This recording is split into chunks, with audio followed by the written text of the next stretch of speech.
औज़ु बिल्लाहि मिनश्शैतानिर रजीम। बिस्मिल्लाहिर रहमानिर रहीम। अल्हम्दुलिल्लाहि रब्बिल आलमीन।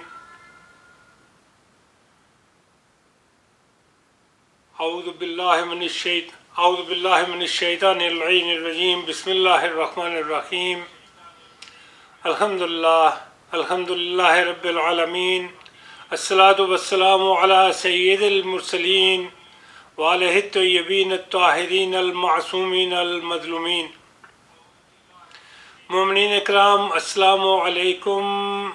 आपकी खिदमत में एजाज़ हाज़िर है। तो मोमिनीन इकराम, आज डिस्कस करते हैं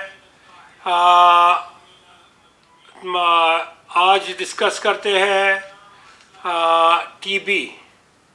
टीबी क्या है? ट्यूबरकुलोसिस पाकिस्तान की एक कॉमन इन्फेक्शियस डिजीज़ है, जिसके लिए हम जितने भी लोग विज़िट करते हैं पाकिस्तान में, खुसूसन बड़े शहरों में जैसे कराची है, लाहौर है, पेशावर, इस्लामाबाद वगैरह वगैरह, रावलपिंडी, तो हमें ख्याल करना चाहिए कि हमारे बच्चे वहाँ पे एक्सपोज ना हो जाएं टीबी को, या टीबी इन्फेक्शन लेके ना आ जाएं। तो ये मेरा गोल है इसके लिए कि मैं इस चीज़ को डिस्कस करूँ आज। तो मोमिनीन इकराम, पहले सबसे देखते हैं कि टीबी है क्या। टीबी एक बैक्टीरिया से होता है। इसको एसिड फेस्ट बेसिलस के नाम से भी, जैसे आप कहते हैं ना कि फला आदमी ने पी ली है, तो इसका मतलब होता है कि शराब पी ली है, पानी पी लिया नहीं हो तो उसको नहीं समझते। मैंने नहीं कि ऐसा जो ना, जब टीबी, जब AFB कहते हैं ना, एसिड फेस्ट बेसिलस, तो लेप्रोसी का भी एसिड फेस्ट बेसिलस होता है, लेकिन उससे आम तौर से मुराद ली जाती है कि ट्यूबरकुलोसिस। तो ये एक बैक्टीरिया होता है जो कि जिस्म में दाखिल होता है और काफ़ी विरुलेंट है। इस हद तक कि अगर 10 जरासीम या उससे भी कम, कई बार 10 जरासीम या उससे भी कम कई बार अगर जिस्म में दाखिल हो जाए, तो वो टीबी काज कर देते हैं। अब अंदाज़ा करें कि सिर्फ 10, 1 से लेकर 10 तक, 10 जरासीम या उससे भी कम। तो लेकिन इसका जो ना बाकी चीज़ें भी इसके साथ इम्पॉर्टेंट हैं, तो उनका भी ख्याल करें। तो मेरे ख्याल में आप और आपके बच्चे बच सकते हैं आसानी से। ये एक इन्फेक्शियस ऑर्गेनिज्म है जो कि ड्रॉपलेट इन्फेक्शन से, ड्रॉपलेट का मतलब है कि जैसे मैंने खांसी की या मैंने स्नीजिंग की, या जैसे मैं बात कर रहा हूँ, अगर मेरे वोकल कॉर्ड्स में टीबी है, लेरिंजाइटिस जिसको कहते हैं, ट्यूबरकुलोसिस लेरिंजाइटिस। मैंने ज़िंदगी में 2 केस देखे टोटल, लेकिन होते हैं। तो उनके बात करने से, जैसे मैं आपके साथ बात कर रहा हूँ, तो मेरे सामने जो विदिन चंद 1 फीट होगा ना, 2-3 फुट के फासले पे जैसे मुखातब होता है आमतौर से, तो उसको जरासीम जा सकते हैं। तो क्या होता है कि जरासीम, जैसे हवा निकलती है ना, फेफड़े से हवा निकलती है तो आप बात करते हैं, तो जैसे बात करते हैं तो कभी वो वोकल कॉर्ड सूंघते हैं और कभी फैलते हैं। तो क्या होता है कि वो जरासीम निकलेंगे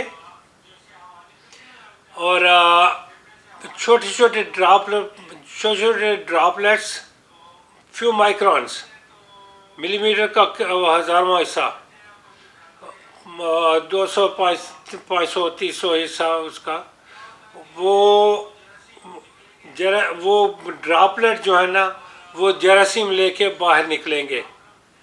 तो जब इंसान खांसता है ना, जैसे खांसी या स्नीजिंग की, तो स्नीजिंग में आमतौर से ऑलमोस्ट 1000 ड्रॉपलेट्स बनते हैं।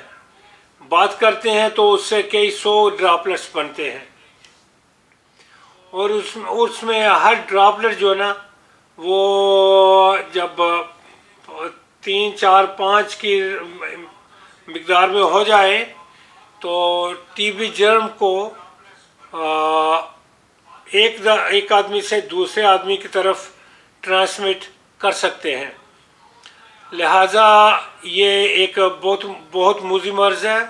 और इसमें यह होता है कि जैसे मैं आपको अपनी मिसाल दे रहा हूँ साथ साथ समझाने के लिए,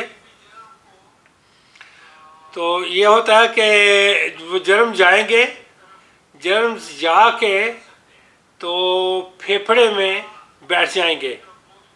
फेफड़ा यहाँ से एयर स्वालो की या एयर इनहेल की, जैसे आप कह लें। तो जब वो ब्रोंकाई में गया, अगर वहाँ पे वो सेटल नहीं हो सका तो उससे और नीचे गया, उससे और नीचे गया, तो अल्टीमेट जो होता है लंग का वो होता है सैक सा, बैलून की तरह, जैसे बलून होते हैं ना, तो बलून की तरह होता है वो। तो वहाँ पे जाके बैठ जाता है।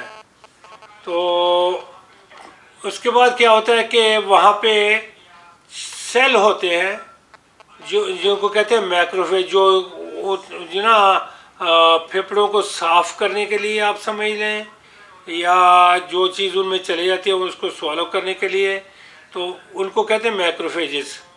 तो एल्वियोलर मैक्रोफेज जो है ना, मैं देखता हूँ कि अगर आपको मैं दिखा सकूँ, मैं तस्वीर लेने जा रहा हूँ।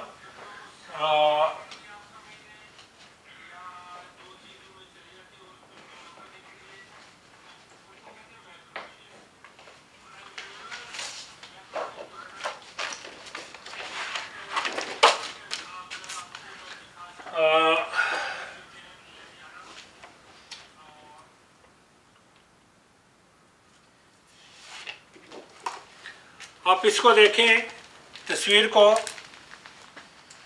कि तस्वीर में ये जो हिस्से है ना, ये वो जिन बलून की जिनकी बात कर रहा था ना, वो ये बलून है, इनको कहते हैं एल्वियोलाई। तो इनमें मैक्रोफेजेस होते हैं जो उनको स्वालो कर लेते हैं। तो या तो उनको वो ना इनएक्टिव बना के तो उनके इर्द गिर्द एक बना लेते हैं खोल सा, या फिर उनको सेफ एनवायरनमेंट देते हैं बैक्टीरिया को, जर्म्स को, तो वो बीमारी पैदा करने शुरू कर देते हैं। और अगर जर्म्स ने आपस में मिलजुल के तो अपने आप को एस्टेब्लिश कर लिया ना, तो वो एक छोटा सा एक न्यूक्लियस सा बन जाता है जिसको कहते हैं गोनलियन, GHON, गोनलियन। इन एनी केस ये उसके तरीका है सेटल होने का। तो वो इंसान जिसमें जर्म होंगे उसको अगर स्किन टेस्ट करेंगे ना, तो टीबी टेस्ट उनका स्किन टेस्ट पॉजिटिव होगा। मैं इसकी तरफ डिटेल से आता हूँ थोड़ी देर में, लेकिन आपको मैं बेसिक फैक्ट्स पहले अर्ज कर लूँ कि बेसिक फैक्ट्स के क्या है। तो जैसे ही मैंने खांसा, उसमें उसमें जर्म्स गए, वो हवा में तैर रहे हैं। और जैसे ही कोई मेरे घर में, मेरे कमरे में या मेरे क्लोज्ड एनवायरनमेंट में कोई आदमी आके बैठे, 15 मिनट तक का मिनिमम टाइम है जिसके लिए ना स्टडी हो चुकी है कि 15 मिनट अगर आदमी एक्सपोज हो तो वो आम तौर से जर्म्स को इनहेल कर लेता है। खुसूसन अगर बीमार आदमी के ना कमरे में आप जाके इतनी देर बैठें। और लेकिन चंद एक चीज़ें हैं जैसे जो आम तौर से ना मिस कम्युनिकेशन और मिस एजुकेशन और लैक ऑफ एजुकेशन की तरह की वजह से लोगों में आम तौर से ना वहम फैला होता है, जैसे किसी के साथ हैंडशेक करने से जर्म आ जाएंगे। ऐसे टीबी नहीं आती है अनलेस के कोई खांस रहा है कॉन्स्टेंटली और ऐसे ऐसे करके खांस रहा है और उसके जिस्म पे काफ़ी हाथ पे काफ़ी जरासीम फैले हुए हैं, लेकिन आम तौर से ऐसे नहीं आते हैं। शेयरिंग फूड और ड्रिंक्स और एक गिलास शेयर करने से या प्लेट शेयर करने से इनसे जर्म नहीं आते हैं। अगर आप टीबी वाले मरीज़ का पता लेने जाएं और उसके गिलास में पानी पी लें या उसकी प्लेट में खा लें तो आपको टीबी नहीं होगी। एक और आम तौर से ना पाकिस्तान में एक वहम प्रस्ती फैली होती है कि अगर हम जाके तो बेड लिनन चेंज करेंगे या बेड पे बैठ जाएंगे टीबी वाले मरीज़ के तो हमें टीबी हो जाएगी। तो लोग जाते हैं, पता खड़े खड़े पता लेते हैं और वो ना इनहेल करते रहते हैं साथ, क्योंकि कमरे बंद होते हैं। तो बंद कमरे में वो इनहेल कर रहे हैं लेकिन ब्लेम कर रहे हैं चादर को और लिनन को और टॉयलेट सीट्स को। टॉयलेट सीट से या बेड लिनन से टीबी नहीं आती है। फिर यह है कि जो ना सिंपल केस जैसे मुंह पे कर लिया, माथे पे कर लिया, सर पे कर लिया तो उससे भी टीबी नहीं आती है। तो ये चंद एक ना वहम की चीज़ें हैं जो हम लोगों में फैली हुई हैं लैक ऑफ एजुकेशन और ना लैक ऑफ नॉलेज की वजह से। अब मैं अर्ज़ कर रहा था कि मुझे जैसे अगर खुदा न खास्ता मुझे टीबी हो या मैं किसी को विज़िट करने जा रहा हूँ जिसको टीबी है, उसके कमरे में जाके मैं बैठा तो बगैर किसी प्रोटेक्शन के और उस मरीज़ के कमरे में वो खांस रहा है, वो छींकें लगा रहा है, स्नीजिंग कर रहा है, तो वो अपने कमरे में कॉन्स्टेंटली जरासीम फेंक रहा है। तो जाके मैं वो ड्रॉपलेट्स जो कमरे में फैले होते हैं ना उनको मैं इनहेल करता हूँ। मैंने इनहेल किए जैसे 8 जरासीम, 8 ड्रॉपलेट मैंने इनहेल कर लिए, 10 मैंने कर लिए, 20 कर लिए। तो उससे ये होगा कि वो जाएंगे मेरे लंग्स में जाके उन बलून जो मैंने आपको दिखाए हैं उनमें जाके बैठेंगे। वहाँ से मैक्रोफेज टाइप सेल जो है ना, जो क्लिनिक सेल है, वो उसको स्वालो कर लेगा लेकिन उसको मार नहीं सकता है।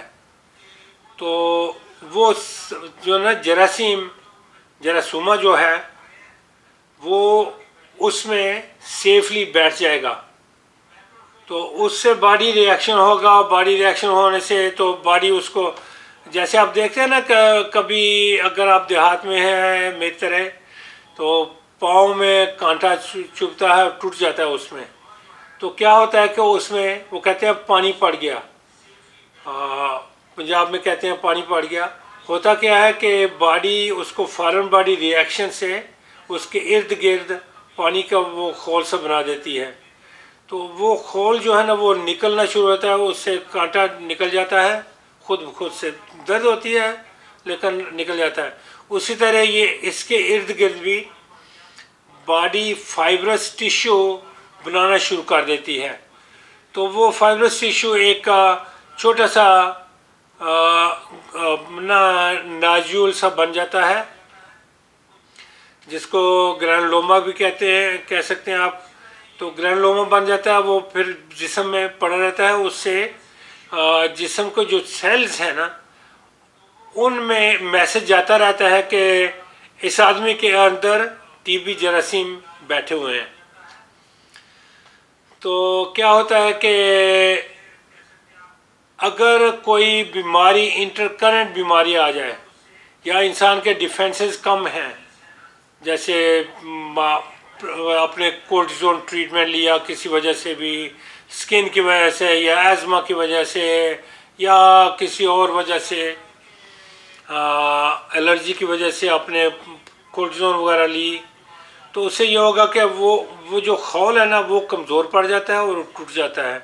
या किसी को निमोनिया हुआ, मेरे एक मरीज़ थे, उनको वो टीबी पॉजिटिव होते थे जरासीम ना, और उनका स्किन टेस्ट पॉजिटिव होता है टीबी का, मतलब टीबी एक्सपोज है, लेकिन एक्सरे उनका क्लियर आता था। तो उन्हें क्या हुआ एक बार के निमोनिया हो गया। निमोनिया हुआ तो उन्होंने खांसी की, और खांसी के साथ येलो बलगम आनी शुरू हुई और काफ़ी ज़्यादा आई। तो उसके बाद जब उनका निमोनिया में जब उनका स्किन टेस्ट किया ना तो उनका पॉजिटिव था अभी, और जब स्प्यूटम टेस्ट किया उनका तो उसमें एसिड फेस्ट बेसिलाई प्रेजेंट थे। तो उनको एज टीबी ट्रीट करना शुरू किया, और जब उनका निमोनिया ठीक हो गया तो टीबी ट्रीटमेंट भी चल गया कुछ महीने के लिए। तो क्या हुआ कि वो स्किन टेस्ट नेगेटिव हो गए, क्योंकि जो जरासीम जिस्म में थे वो निकल गए। तो उससे बॉडी ने वो ना मैसेज भेजना शुरू कर दिया कि अब जरासीम नहीं है। तो इस तरह इस ना जो है ना ग्रैनुलोमा वो कई बार ब्रेकअप होके तो उससे जरासीम फिर निकलते हैं। अगर उस वक़्त उनके कमरे में कोई हिफाजत के बगैर जाता तो यकीनन उस आदमी को टीबी एक्सपोजर हो जाना था, क्योंकि जब वो खांसते थे तो जरासीम निकल रहे थे। जब वो स्प्यूरम जब निकालते थे खांस के तो साथ जरासीम भी निकल रहे थे, और ड्रॉपलेट्स की शक्ल में उनके कमरे में होना उनका लाजमी था। तो बात हो रही थी कि जरासीम दाखिल हुए, उन्होंने स्किन टेस्ट पॉजिटिव किया, उन्होंने ब्लड टेस्ट पॉजिटिव किया। इसका ब्लड टेस्ट भी होता है अभी पाकिस्तान में, तो पता नहीं अवेलेबल है कि नहीं। यहाँ पे ब्लड टेस्ट करते हैं हम उसको IGRA के नाम से, या फिर ना उसको कहते हैं, एक तो IGRA उसका नाम दिया गया है, और दूसरा जो है ना वो है कि जैसे क्वांटिफेरोन टेस्ट है, तो क्वांटिफेरोन से भी पता चल जाता है।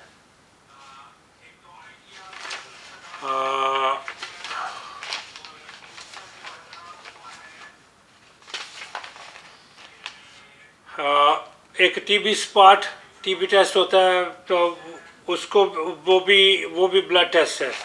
तो उसका मतलब होता है कि अगर जैसे ना कि किसी को टीबी है साथ HIV हो गई, या टीबी है साथ ट्यूमर हो गया, या प्रेडिसोन वगैरह ले रहे हैं, तो उनका हो सकता है स्किन टेस्ट नेगेटिव हो जबकि टीबी प्रेजेंट है। तो उसके लिए फिर ब्लड टेस्ट करते हैं, दोनों में से कोई एक भी, तो वो पॉजिटिव आएगा।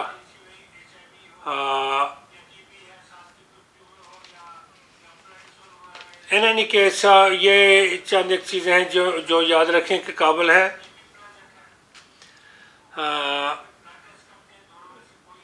फिर अब वो ना, मैं आपको अर्ज़ कर रहा था कि टीबी जर्म जिस्म में दाखिल हुए और वो उन्होंने जाके स्किन टेस्ट पॉजिटिव कर दिया।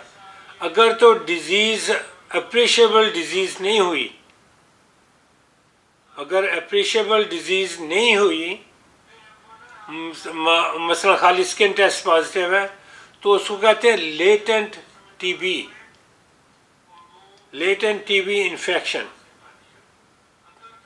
उससे ये होता है कि स्किन टेस्ट पॉजिटिव हो जाएगा, ब्लड टेस्ट पॉजिटिव हो जाएगा, लेकिन जिस्म में टीबी नज़र नहीं आएगी किसी जगह भी।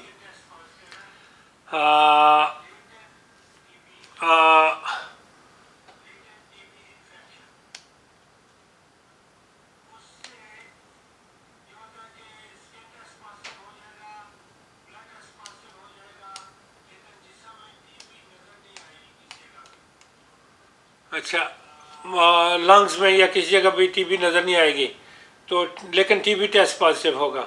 अच्छा, उसके बाद दूसरी स्टेज होती है जबकि वो टीबी जर्म जो है ना वो कंट्रोल नहीं हो सकता बॉडी से, तो वो फिर इन्फेक्शन काज करता है। इस तरह के आपको एक्सरे में लंग एक्सरे देखेंगे तो उसमें डिजीज़ आ जाएगी, या लिम्फ नोड्स में डिजीज़ आ जाएगी, या किसी जगह ऐसी जगह बैठ के ब्लड वेसल के पास है तो ब्लड वेसल में जर्म चलेंगे, ब्लड वेसल में जर्म जाएंगे, तो वो टीबी की एक और किस्म होती है जिसको कहते हैं मिलियरी टीबी। वो छोटे छोटे नोजूल फैल जाते हैं पूरे जिस्म में, या फिर बोन में जाके बैठ जाएगी, और बोन में अगर स्पाइन में है तो पार्ट्स डिजीज़ उसको कहते हैं, मैंने पहले भी मेंशन किया एक बार। वो बीमारियाँ उस तरह की बीमारियाँ हो जाएंगी, उसकी तरफ मैं आता हूँ बाद में। तो एक्स्ट्रा पल्मोनरी टीबी में ना उसको उस पर बात करते हैं। इन एनी केस जो है ना, अब टीबी जर्म ने डिजीज़ काज करना शुरू की तो उसको कहते हैं एक्टिव इन्फेक्शन या ओवर टीबी या टीबी डिजीज़।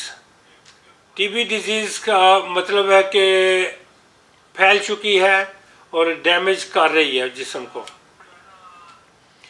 लेटेंट टीबी का मतलब है कि टीबी एक्सपोजर है लेकिन बीमारी काज नहीं कर रही है, वो उसको आदमी को बीमार नहीं कर रही है। और जब बीमारी करेगी तो उसमें सिम्टम होंगे। फिर सिम्टम क्या होंगे? सिम्टम एक तो ऑर्गन इन्वॉल्व्ड की वजह से होंगे और एक जनरल बॉडी कॉन्स्टिट्यूशन की वजह से होंगे। तो पहले लेते हैं कि जनरल बॉडी कॉन्स्टिट्यूशन से क्या सिम्टम होते हैं।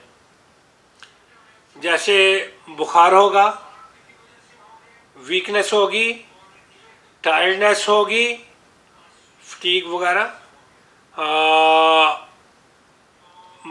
एपिटाइट कम हो जाएगी इंसान की, वज़न कम होना शुरू हो जाएगा, नाइट स्वेट्स होंगे, चिल्स, फीवर, ये मिला जुला के चीज़ें जो होती है ना इन्फेक्शन से, आम इन्फेक्शन से वो होंगी। वो होती है कॉन्स्टिट्यूशनल सिम्टम्स। फिर ऑर्गन इन्वॉल्व से सिम्टम होंगे। जैसे अगर लंग्स इन्वॉल्व हैं, अगर लंग्स इन्वॉल्व हैं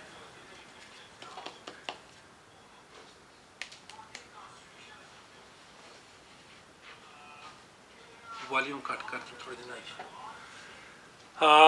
अगर लंग्स इन्वॉल्व हैं तो खांसी होगी, चेस्ट पेन हो सकता हो जाए, आदमी फ्लैम प्रोड्यूस करेगा, आदमी हो सकता है कि फ्लैम में ब्लड आ जाए जिसको कहते हैं हेमोप्टिसिस, या खून का बलगम में निकलना। प्टीसिस खांसी के साथ बलगम का, और हीम का मतलब है खून।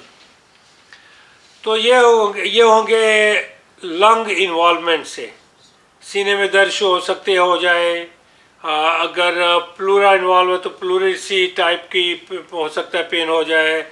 जैसे आपने सांस लिया तो पेन एकदम से पेट बढ़ी, जैसे आपने सांस रोक लिया तो पेन डिसअपीयर हो गई। तो ये होते हैं लंग और प्लूरा की वजह से सिम्टम्स। अब बोन के सिम्टम ये होंगे कि बोन में दर्द शुरू हो जाएगी, सॉरी। अच्छा, उसके बाद जैसे मैंने खांसी की, मैंने अपनी सामने रखी है कोनी, तो मैंने ड्रॉपलेट कुछ रोके हैं, लेकिन कुछ ड्रॉपलेट हवा में चले गए हैं। अगर कोई जिस्म में, मेरे जिस्म में जरासीम है तो वो हवा में आ गए हैं या नहीं केस। बस वापस जाते हैं बोन में टीबी। तो बोन्स में आमतौर से जो है ना स्पाइन वो इन्वॉल्व होता है। तो स्पाइन में वो बॉडी स्पाइन की है ना, उसमें जाके बैठेंगी वर्टिब्रल कॉलम की, और उसको बॉडी को खाना शुरू कर देंगे। जैसे ग्रैनुलोमा बना ना लंग्स में, और उसने लंग को डैमेज किया था, तो उसी तरह बोन को भी डैमेज करेंगे, बोन सॉफ्ट हो जाएगी तो फिर टूट जाएगी। मैंने आर्थोपेडिक में पाकिस्तान में काम किया है सर्जन रहीम के पास, अल्लाह ताला उनकी मग़फ़िरत करे। तो मैंने देखे हैं पार्ट्स डिजीज़ के पेशेंट, उनमें एक बीबी थी जो कि हमारे जर्नैल की भी रिश्तेदार थी, ये नहीं कैसे ना, उसको छोड़ के स्पाइन में जब जाके करते ना काज, तो फिर वो उसको कहते हैं पार्ट्स डिजीज़। लेकिन उससे बाकी बोन्स, रिब्स और स्टर्नम, बोन एंड जैसे टिबिया का नी के पास, या हिप का या हिप बोन का, ये भी इन्वॉल्व हो जाती हैं और वहाँ पे काज करती हैं। उसको कहते हैं ऑस्टियोमाइलाइटिस। ऑस्टियोमाइलाइटिस जो है ना, शुक्रिया नुशी, मेरी बीवी ने पानी मेरे पास रखा कि मैं खांस रहा था, यानी कि उनका शुक्रिया, आपसे माजरत। अच्छा, तो बोन में ऑस्टियोमाइलाइटिस हो जाएगा। और अगर खून की नाली किसी में चला गया, खून मतलब जरासीम चले गए हैं, जैसे कोई ग्रैनुलोमा था, वो ब्लड वेसल के पास था, उसने ब्लड वेसल को इरोड किया, ब्लड वेसल से फिर वो एकदम खून में फैला, और उससे मिलियरी टीबी हो जाएगी। मिलियरी जैसे नाम बता रहा है ना, मिलियरी, तो हज़ारों जगह पे, लाखों जगह पे टीबी के जो ना फैल जाएंगे जरासीम। अगर दिमाग में गया, दिमाग में दो तरीके से होते हैं, एक तो